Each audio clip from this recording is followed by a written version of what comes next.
Hi, welcome to Venture Scaler.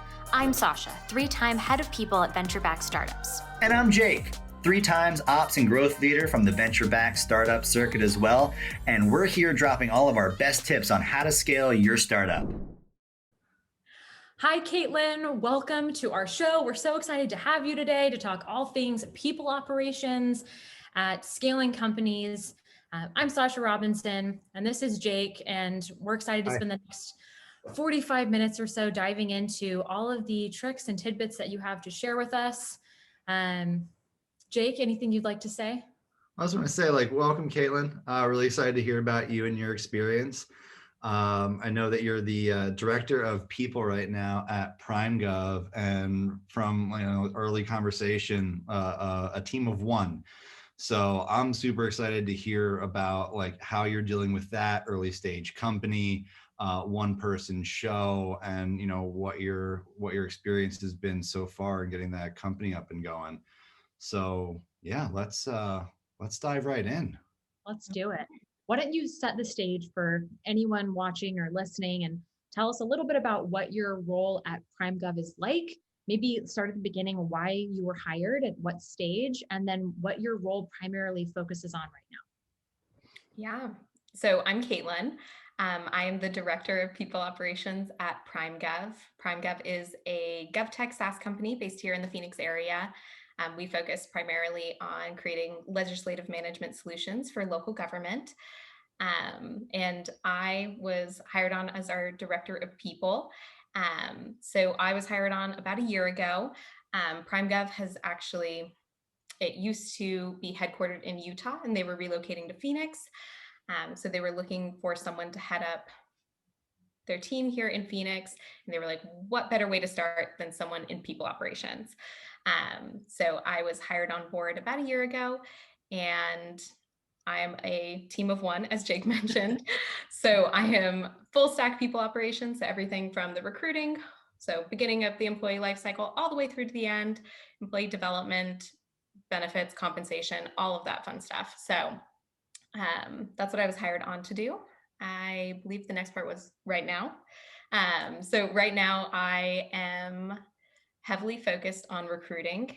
We are in a pretty big growth stage. We've actually grown over 100% over the course of the past year as far as our employee base goes. So lots of new folks, lots of folks that we're looking to bring on.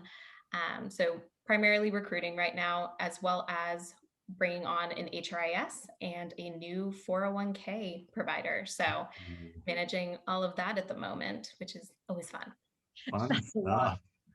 No one wants to mess up employee compensation or employee data. So when I hear bringing on an HRIS or migrating 401ks, hives, is inevitably something always makes me a little sweaty just thinking about it, but but all good things. Good. Glad that sounds like you have a full plate. I'm excited to dig in. Yeah.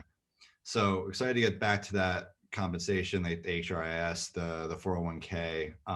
Real quick about your when you started with PrimeGov, about what number employee were you? When did you come on, and what stage was PrimeGov at around?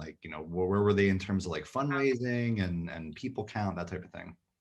Great question. So I believe I was employee 16, 17, somewhere around there. Okay. So pretty small, but definitely had a little bit of growth already. We are currently, and were when I came on board, funded by another corporation. So we are funded by another corporation. They're actually in Ireland. So our team is partially in the US, partially in Ireland, which has been something completely new for me. And yeah, was there something else you asked? No, just the stage that the company was at when you started. That's super interesting. Oh, yeah. Perfect. Yeah. I also like to know when a company brings on that first people hire. So it's really interesting to know and start to see those themes across companies. Yeah, so it's actually interesting, and I think it's probably a different approach than at least I've heard of, is when the corporation came in and kind of took over funding for PrimeGov, They brought in a lot of new leadership as well, including Tom Spangler, who I think you guys spoke with Good. previously. So he was brought on board and brought in Sharif Agib, who's our current CEO. And they were based out of Utah, decided to relocate here to Phoenix. And as I mentioned, I was actually the first hire here in Phoenix. So from the bat, I am super fortunate to be a part of a team that really understood the need for a people operations function from the beginning. So cultivating a really good employee experience is something that's a huge priority for our leadership team. And that's definitely been something that's been a theme throughout my employment. Nice. I get this question a lot from founders and other leaders, like, when should I bring on like my people ops person and at what stage and like what's the magic answer? And I feel like so often it's not necessarily employee count, but it's like the velocity or the pace of growth that you're stepping into.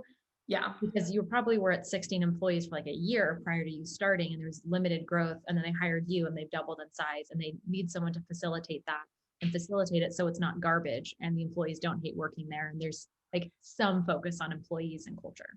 Yes. Yeah. That's my scale, like good and not garbage. So it's kind of the same.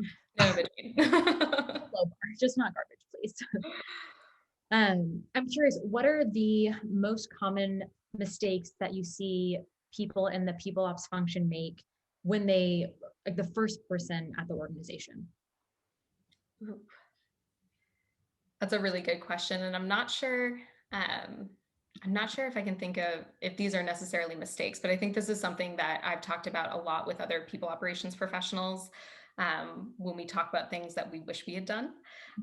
So this is also a reflection for me as well. And I think that's a lot around aligning your leaders and equipping them to be good people leaders right off the bat.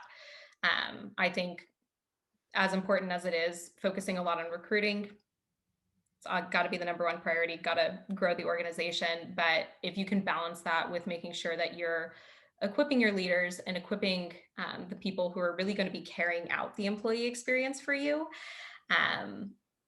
that's something that would have made my life infinitely easier had I done it a lot sooner. What have you done since reflecting on that, realizing how important that is? What have you done to equip your current leadership team at PrimeGov? Yeah, so I think a lot of it has been, we're actually currently creating a new like manager playbook or people leader playbook that will give them more equipment. But we've focused a lot on, how to structure one-on-ones, how to make sure that the vision that we've set out for our employee experience can be carried out by them through employee engagement. So having our leaders own their engagement for their teams. We can obviously facilitate things as people ops, but the day-to-day comes from them, making sure that they're having good one-on-ones, that there's a lot of communication around their growth and what they want to do, and that we're providing them opportunities to stretch into those spaces as much as we can. Okay, I love this so much. We're doing this at Trainual too. I'm curious, like if I were a founder watching this or a new people ops person in this function, what are some of like 3 tangible tips to help equip their managers to be successful? Because we run into this all the time. Like we can do everything in the world to like support employee engagement. And then if the managers aren't doing it themselves and aren't leading the right intent and doing the one-on-ones and like following up on growth conversations, like it doesn't matter. And employees will leave because they don't feel supported. So do you have like your top 3 tips? I like 3 as like a nice fun number. I guess I'll start from the beginning of the experience. And I think that would probably, the first part would be helping them understand the hiring process and really diving into the job descriptions, the profiles, making sure they know why they're hiring. Is it new headcount? Is it because we need to stretch capacity, new skills, whatever it might be? Helping them understand that and equipping them to bring someone on board who's truly going to fit their needs. So providing them with things like a job scorecard and cultivating a good interview process. And beyond that, I think probably also implementing some sort of employee development program of sorts.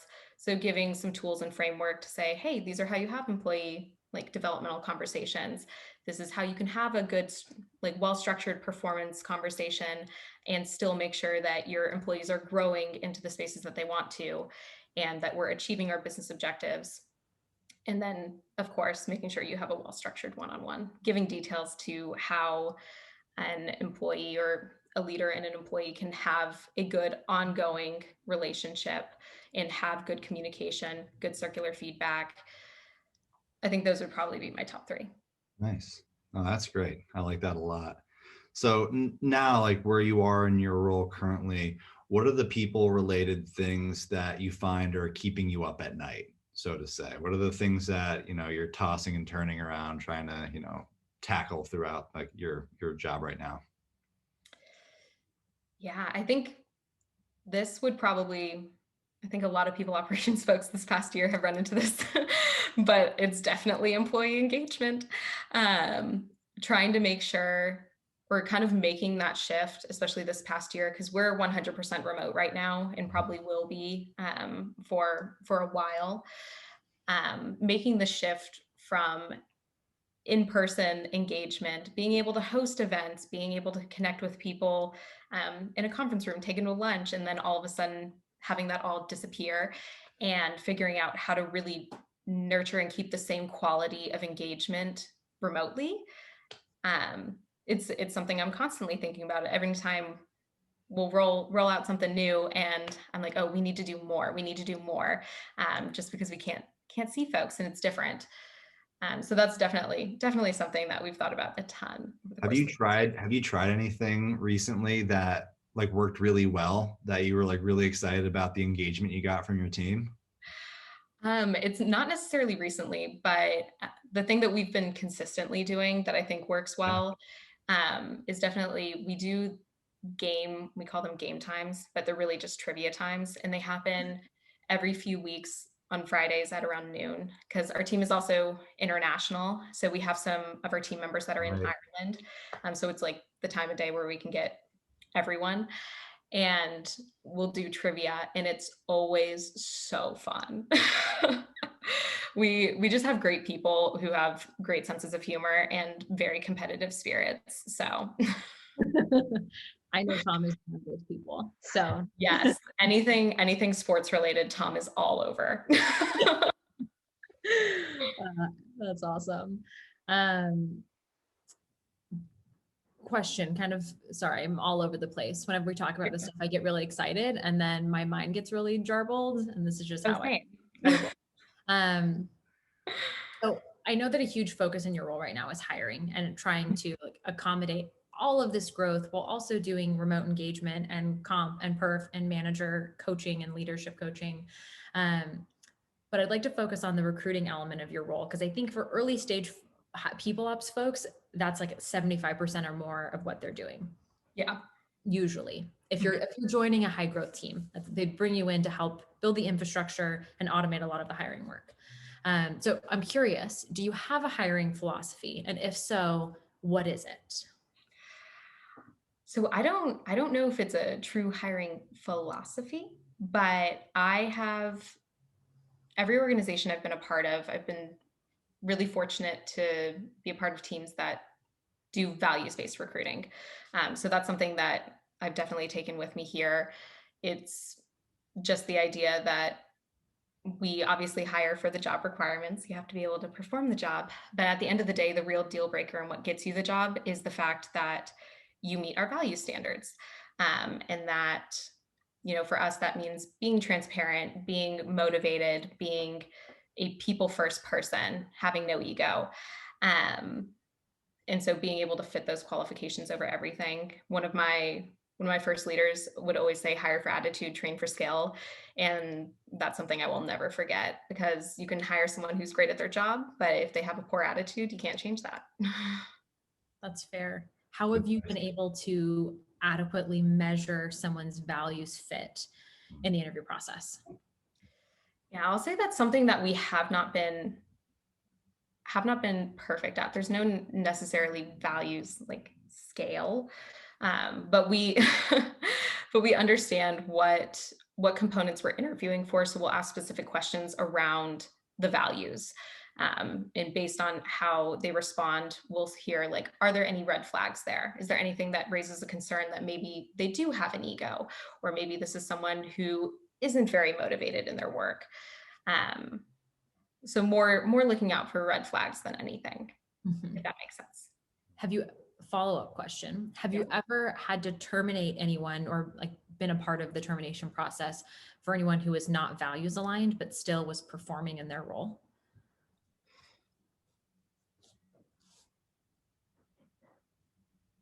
It's okay if you say no. Yes, I have, unfortunately. Because I've talked to a number of CEOs, and a lot of times they talk about values hiring and ensuring we're bringing on the right folks to like build the rocket ship, get to the moon, whatever their analogy is. But like the people that don't help us get there are ones with a poor attitude or are not values aligned, and values either meaning like your corporate values and like how those truly feel in the organization, or mission, or the customer you're serving, and not feeling aligned and really bought into what the business is doing. And I thought that was really interesting, because I would always think like, oh, it's performance. And I feel like so often people, and leaders especially, are willing to take a gamble on someone who like maybe isn't performing as well, but take the time to coach them if they are coachable and they want to improve. But it's harder when there's like an a-hole and they don't necessarily, they're not I don't know, real talk time.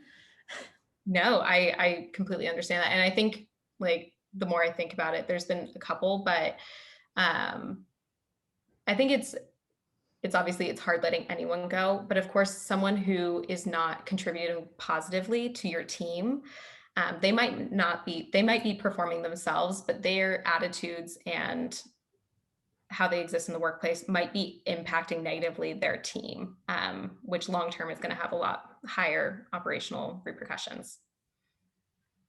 Yeah, for sure. As you've scaled the team over the last year and continue to build the team, how do you identify the roles you need to hire? Or is it you? Is it a partnership with leadership? Like, what does that process look like? I'm so fascinated by org development and design. Yeah. I'm really fortunate because we have a rock star team of leaders, and they take such great ownership of their team's well-being, growth, development. So they're definitely the driver there. But one thing that I know I try and do as a people operations partner is when I meet with them, because I try and meet with all of our leaders regularly, is we'll talk through like, how's your team doing? And then we always talk about bottlenecks. So like, are there any bottlenecks in your team? What might those be? Is that a result of process, lack of training, or a training need? Or is it truly you need a new individual on your team? You need to expand your capacity a little bit. So understanding the bottlenecks and being able to identify those and what will help alleviate that is definitely what drives a lot of the new hires that we bring on board, or new headcount that's not counted in annual planning, I guess. Yeah. Let's pretend we are in one of these little check-ins for your team. You're a team of one right now. I know you have a ton going on. What type of role would you bring on as the second hire for a people ops team at a growing company? Good question. Thank you. Really Jake. good question. I have thought about this a lot as we think about expanding our team, and it could go a couple different ways, but when I really think about it, I think the most beneficial thing for my team as it exists right now would probably be like a people ops generalist, someone who most likely comes from more of a recruiting based background, but is willing and interested in learning more about HR, and kind of willing and wanting to flex into that space. That'd be probably the ideal person, just because of the variety of things we have going on. I know, I'm so fascinated by people ops specifically because there's been so much change in this function. And I think there's ways to automate a lot of the traditional administrative components of the HR role. And so figuring out what type of people you need to really move the needle on these business objectives is so interesting. And I don't think there are a ton of folks here in Phoenix specifically that are in this progressive people ops space. So I found like recruiting more junior folks has been helpful, and coaching and training them up and being willing to take the time to do that's been helpful. But I think the people ops team build out's always interesting. But Absolutely. Yeah. thank you. So in terms of, so you have these meetings regularly with your leadership team. Part of the process that you're going through is identifying headcount bottlenecks, like needs for hiring. You did talk about the team like really taking ownership over the growth and development of their own teams, which is always great to hear. How do you help your leaders balance the career pathing of their employees, of their directs, the focus on employee development, with the business objectives, like the growth of the business, like day-to-day operations? How do you help your leaders balance those two things? Yeah, those are tricky items to balance. I think again, one of the things that we've done is really focus on one-on-one. So there's supposed to be a continuous conversation going around employee development. But another thing that we've done more recently, and I'm not sure if this answers your question, but we implemented what are called quarterly check-ins, or what we call quarterly check-ins, back in October. And it's essentially, it's like a 2-in-1 conversation around employee development and performance. So each quarter, our employees and our leaders will get together. They'll have a one-on-one where they go through what we call an IGP, or an individual growth plan. And in this individual growth plan, they talk through their accomplishments for the quarter, their areas of opportunity, goals for the upcoming quarter. So they do a little goal setting, as well as talk through what support they need from their leader. And one of the goals, so they'll set 3 goals each quarter, and at least one of them has to be aligned with their business objectives, or our business objectives for the company. So we try and maintain, where obviously we want to make sure that our employees are getting to where they want to go, regardless of, what opportunities we might have here at PrimeGov.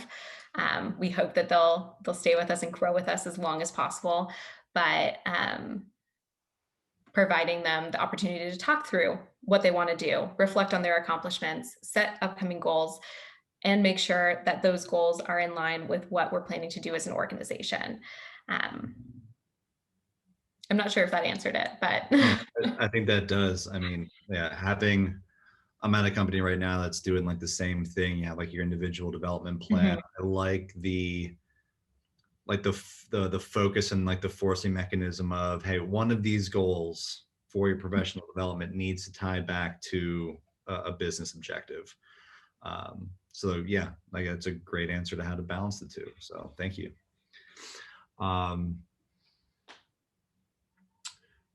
Do you have like any examples of, I don't know, like, I guess you just started this practice and maybe there was like an incendiary event as to like why you started this practice. Was there ever any time where like those things were at odds and like you ran into problems with, someone's personal development and the goals of the business and like the growth of the business? we didn't run into any specific problems as far as like employee development and the growth of the business. The main motivator for us doing this was we have a lot of really talented people on our team. And we want to make sure that they continue to feel really fulfilled in their jobs, in their roles, and that we're providing them opportunities to have these conversations, and that they know we care about it, and that we can create plans because we know what they want to do, to hopefully be able to help them along the way in the future. But as far as examples of when things have aligned or misaligned in that case, I haven't run into many personally, to be honest. But I think a lot of that has to, not that it has to do, this was not my doing, but I think during the hiring process, we do a lot of focus on asking about what motivates people, as well as where they want to go in their career. So when we bring people on board, we try and make sure that if they have goals of having a team, that's something that is a potential possibility down the line, and that we're not bringing them into the organization knowing that their career goals are something that we can't offer them. Nice. I like that a lot. Totally. Okay. Switching gears completely because my brain.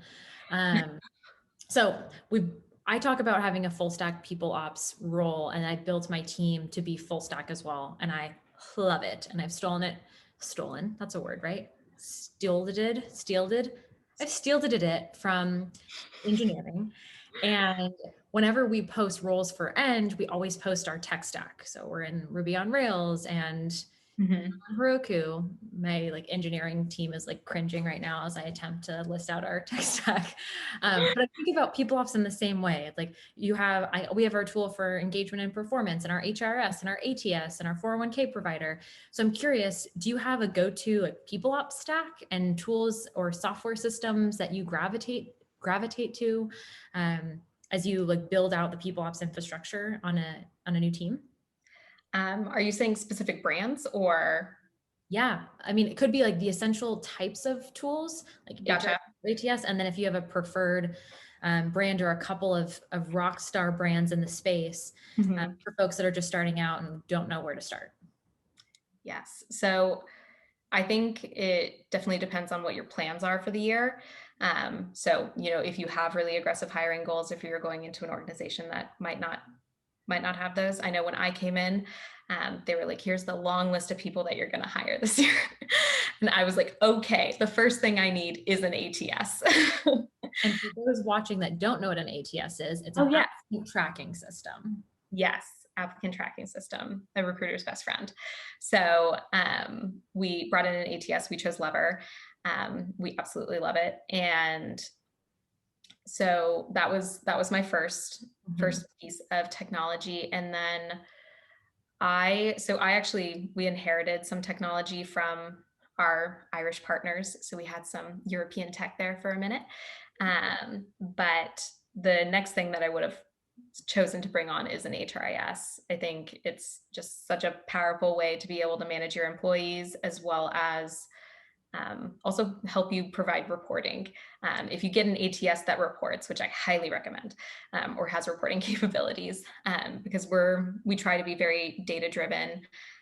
So we want to make sure that we're able to report on things like our turnover and with our ATS time to fill, as well as revenue per FTE, all that fun stuff. Nice. Sorry. I was just going to ask, you said you were in the process at the beginning of identifying or onboarding an HRIS system and a 401k. So I'm just curious to how that's going and where you are in the process. Yes. So we probably have a very different onboarding experience than most other companies do. So how we've been structured thus far is our Irish investor, they actually have us, we're technically employees of theirs.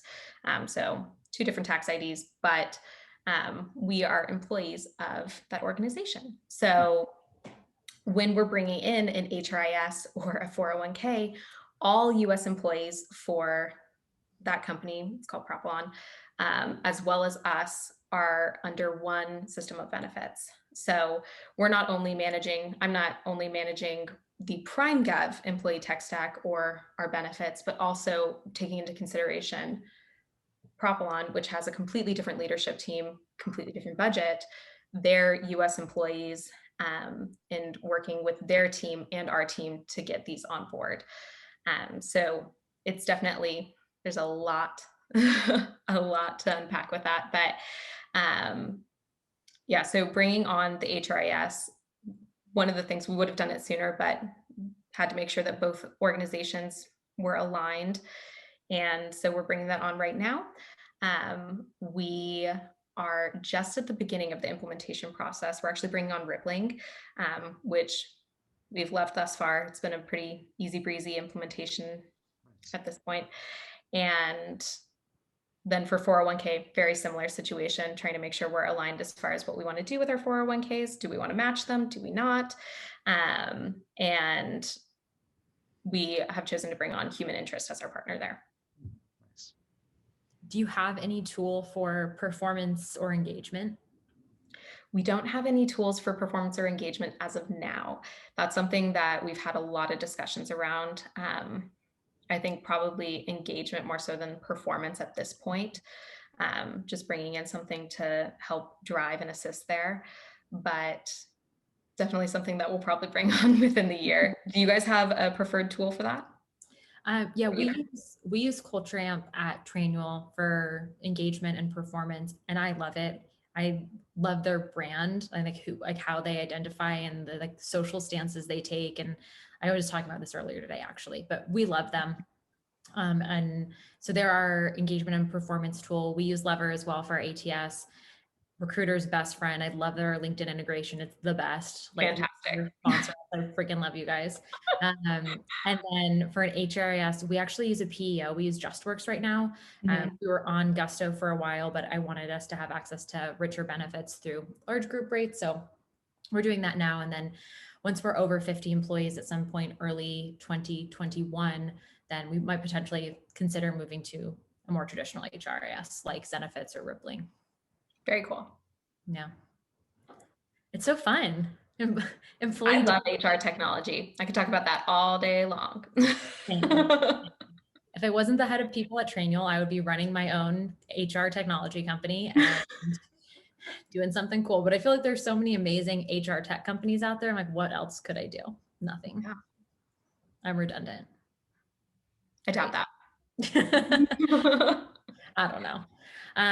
Well, wrapping us up, unless you have more questions for us, but I'm curious how you think the POPs function could provide more value to the business, and like whether that's specific to PrimeGov or just like advice to POPs people, how they could be a more instrumental business partner to their leadership team. I think one of the ways that really, or one of the things that really differentiates like a full stack people operations from like maybe the more traditional HR function, or that can really elevate it, is definitely people ops ability to truly partner with the rest of the organization, like be a business partner. I think when a lot of people think of like traditional HR, they think of like the administrative support function. But I think there's just so much opportunity to really step up into that business space, provide great data, provide good strategy and good, really just good strategy around human capital. Because if you can really harness the power of human capital and make it work for your organization, like that's something invaluable that you can bring to a company. So just really being strategic, trying to own that business acumen and focusing on the data. Do you have any good resources or tools for people trying to elevate their skill set within the POPs function, or trying to up their business acumen? I'm trying to think of, sorry, go ahead. It can be specific tools. Sorry, I like think of things randomly. I need to improve how I speak. I'm learning. No, like it could be a specific tool or just a strategy within their role, a way for them to pick up more information. If you have any tips and tricks for people earlier in their career. Yes. If you have access to someone in operations, shadow them, watch them, learn from them. Any like an operations analyst, ideally, or just anyone who works with numbers. Because I also think the more people ops can like zoom out and really see the organization as a whole and contribute, the better. But also they tend to have pretty great data-driven presentations, great pitches, all of the above. All of the above. Yes. Okay, I completely lied. I'm nowhere close to being done with you. I have a number of more questions. Sorry, Jake. I actually had my 90-day check-ins with both of the folks on my team. And one of the questions I asked them was, what are 3 skill sets or characteristics that you think make an amazing, and in their case, people ops generalist, but in your case, head of people operations? That's such a good question. Thank you. Oh.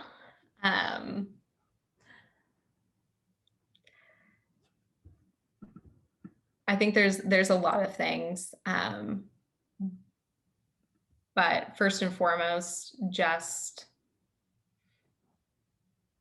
being people oriented and keeping everything that you do people first. I think obviously we want to be business partners, but really looking at your operation, your fellow leaders, your employees, and trying to figure out how to make the experience more human, how to make it obviously more efficient, but keep the human in that. But also with that being strategic, I talked about it before, but trying to drive as much as you can. Um, I know, especially if you're a one person people team like me, you have to drive. You have no choice.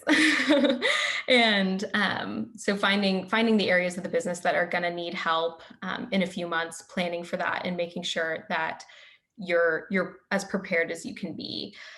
And then I'm trying to think. That was a really good question. Thank you. You know, it should be easier. I'm curious, what were your people saying? So one of them was talking about ownership, creativity, and the ability to live in ambiguity. So I thought there was some overlap with both of them, but the creativity was like said in different ways, but the ability to innovate and can not only like create completely new programs or ideas, but to constantly iterate, like thinking almost from a product lens. How do I continually make this program or this offering that we're providing better for our customer, which is the employee group and our candidates? And then we live in a lot of chaos. Things are constantly changing, like startup life and just like high growth life. And so being comfortable living in the chaos and then helping coach the leaders that they're working with to be comfortable with the chaos. I think like people like startups for a number of reasons, but like most people don't like the chaos that much. And so just helping them be more comfortable. And then, like you said, driving and the ownership and like taking everything you can off someone else's plate and like, what can I do to continually make like my boss's life easier, the people I'm partnering with's lives easier. Those are like the main themes for both of them. Yeah. I've got smart little cookies on my I want to cheat off of them a little bit, and I'm going to change my answers.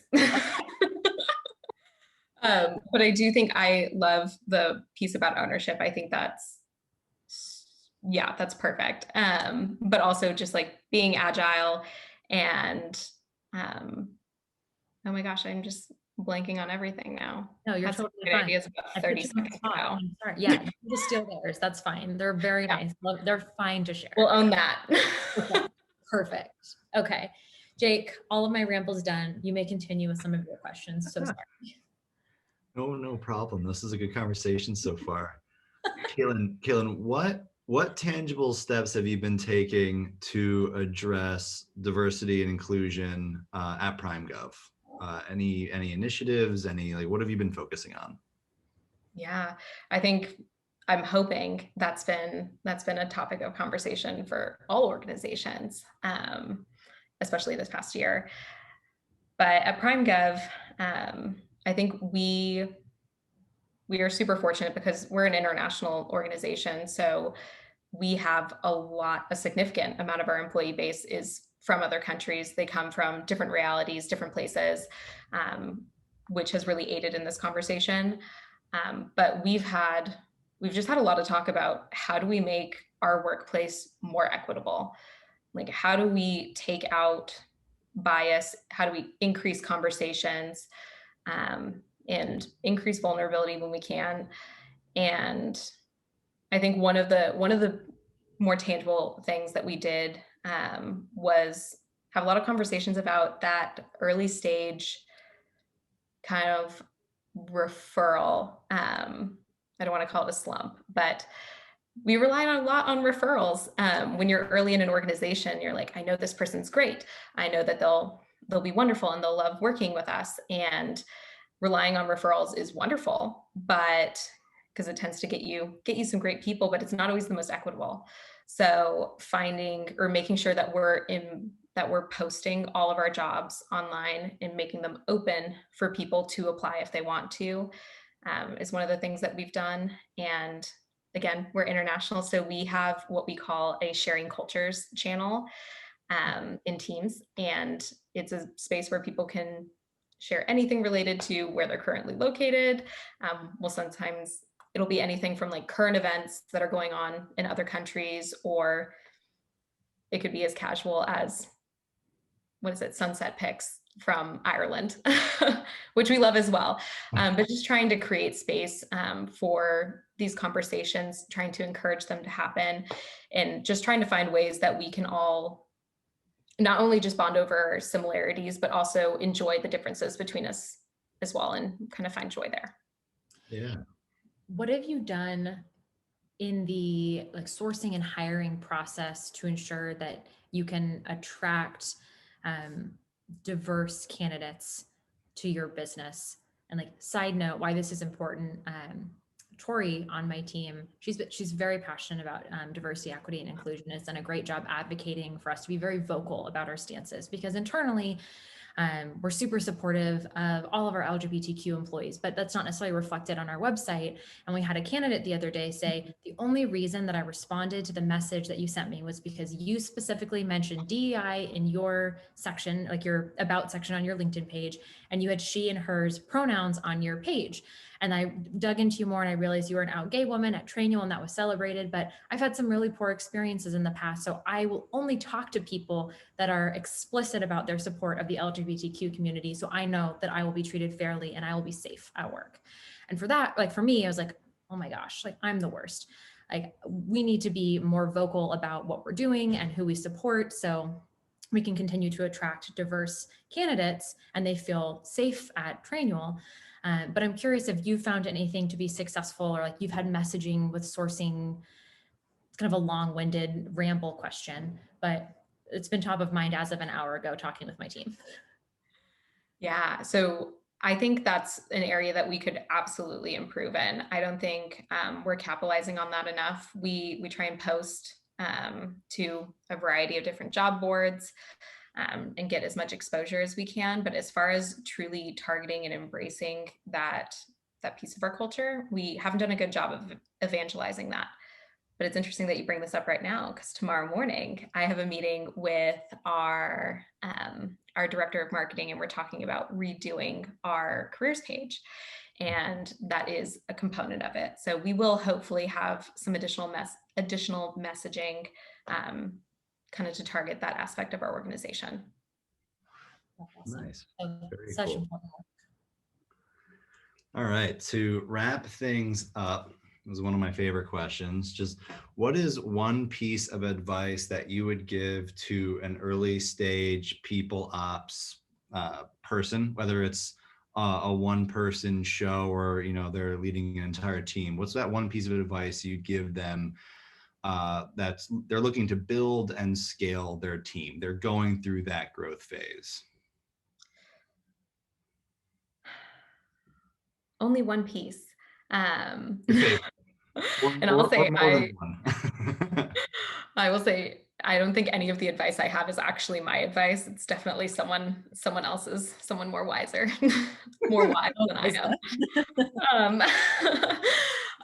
But I think I'll actually steal something Greg Scoresby said to me. He's the CEO of Campus Logic. I think you guys also spoke with him. But when I asked him about advice for someone who's going into an early stage organization in a people ops function, he told me, you can never overemphasize your purpose, your mission, and your values. You can never align too much and too early. As we've talked about, you know, recruiting is always going to be something that's a priority, especially if you're in a growth phase. But prioritizing early on that you're on a mission, you have a mission statement because you're on a mission, and that mission is important to the organization because of XYZ. And we want to make sure that we're all charging toward like the same goal. That will only help you recruit better. It'll help you onboard better. It'll help you make sure that your employee experience is really, really consistent and help your employees understand the why behind what you're doing. So that would probably be it. Love it. That's a great piece of advice. Love that. Love Greg. Love you. This has been great. Thank you so much for spending time with us. We so appreciate it. Yeah, If there's anything we can Yes. do to help you, please let us know. We're always here to help, here to talk a lot, ask rambly questions, whatever you want, whatever you're in the mood for. I love it. Thank you guys so much for having me. It's been so fun. Hey you, thanks for listening to Venture Scaler. If you liked what you heard, please be sure to give us a thumbs up and hit the subscribe button below so you never miss an episode. The show is also available on all podcast platforms, so you can find it anywhere you want to listen. And if you found the information helpful, share it with a friend, family member, or anyone else that you think could benefit. You're also welcome to connect with us on LinkedIn. I'm Sasha Robinson, and it's Jake Huber. Thanks again for watching, and we'll see you next time.